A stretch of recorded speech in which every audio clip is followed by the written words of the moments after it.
Spend just a little bit of time explaining to you what will happen this year at our Barnes & Noble Book Fair, since it's new to all of us, and exactly what and how you can use those PTO monies to purchase books for your classroom library.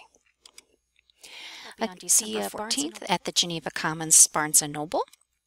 The event will run from 9 a.m. until 10 p.m. That's from open to close of the store.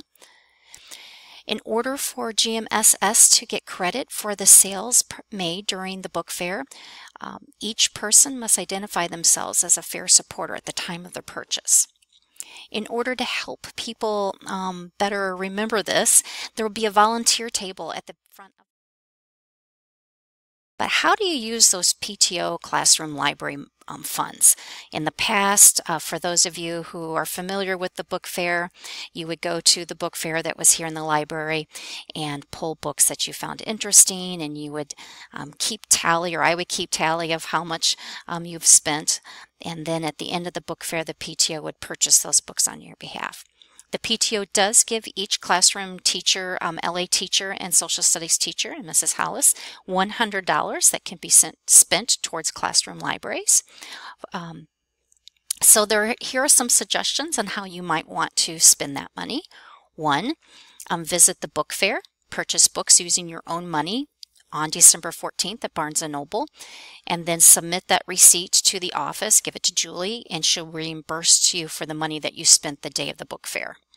Another thing that you could do is purchase books at the Anderson Book Fair in May. We will have a second book fair here in the school in May through Anderson Bookstore, and at that time you can do as we've done in the past, pull books and set them to the side, and we'll tally the amount that you have spent, and then at the end of the book fair the PTO will purchase those books. No money exchanges hands then from on your end, and then we give you the books after the book fair. Or you can purchase books on your own, which means just go anywhere, anytime, buy books however you want. Just submit those receipts to the office and have Julie reimburse you for whatever books that you buy for your classroom. And the last way that you could spend that library money would be to use a wish list that I have created on your behalf through Barnes & Noble. And you would fill your cart and your wish list, and then the day before the book fair I will pull up those wish lists. I will print the list of books that you have on that list. I will give it to a representative at Barnes & Noble who will pull those books. Those books then will be purchased on the day of the book fair and then given to you the day after. If by chance there's a book that you have on your list that's not available at the Barnes & Noble and Geneva Commons on the day of the book fair, they can still purchase those books and have them shipped to the school or to the bookstore where I can pick them up and make sure that you have them. And that way the money still goes towards the book fair sales. So how does that look? Let's take a look for a second. We'll get to that in a minute. How do we do that? So you can go from anywhere to Barnes & Noble, right? On your phone, at home, at school, your laptop, just go to the Barnes & Noble site. And from there you'll log on. I will give you the logon information via email, and you will open up then the Geneva Barnes & Noble site.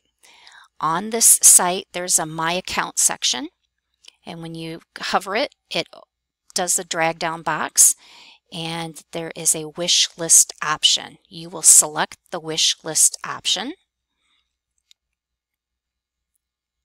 and you will provide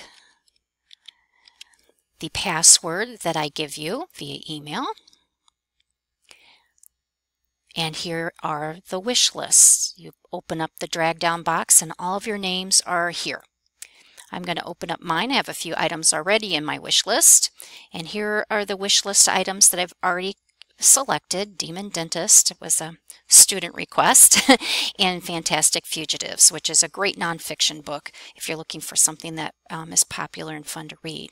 So what you can do is you can search for a book. Another YA book that's really popular, and they have lots of copies at Barnes & Noble, is called Red Queen. So let's say I want Red Queen, and I see a copy here. All right, I pull it up, I review it, decide whether or not I want it, and then at that time I save it to my wish list. Don't add it to your bag, but save it to the wish list. You've already clicked on your name, all right, so they know whose wish list they're looking at, and I'm going to save it to my wish list. See, green. All right, and I'm going to add the item. You don't have to do anything with this because I have access to all your wish lists. Okay, I'm going to add the item. Okay, close it. Now if I go back to the wish list section and pull it down, oops, pull it up. Now you see that Red Queen, Demon Dentist, and Fantastic Fugitives are all in my wish list. The day before the book fair, I will open up all of your wish lists. I will print your wish list items, and I will try and fulfill them as up to $100. If you have any questions, you can always email me. If you're not sure how to do it, I can come into your classroom and help walk you through it, or field an email or phone call if you're unsure. Last two items, Barnes & Noble does not count gift card purchases. That means if you want to purchase a gift card as a gift, like a stocking stuffer, you thought you're going to go to the book fair and you're going to buy a bunch of gift cards to give away as Christmas gifts, like I do, those gift card purchases do not count towards book fair sales. Lastly, just a reminder again, I will provide you with the logon information so that you can access those wish lists. Again, that's just one of the options. You don't have to use that option, but that's a fun way. I hope to see you all at the book fair, and I'm so thankful to have an opportunity to serve our school. And again, if you have any other questions, please contact me via email or come by the library and talk to me in person. Thank you.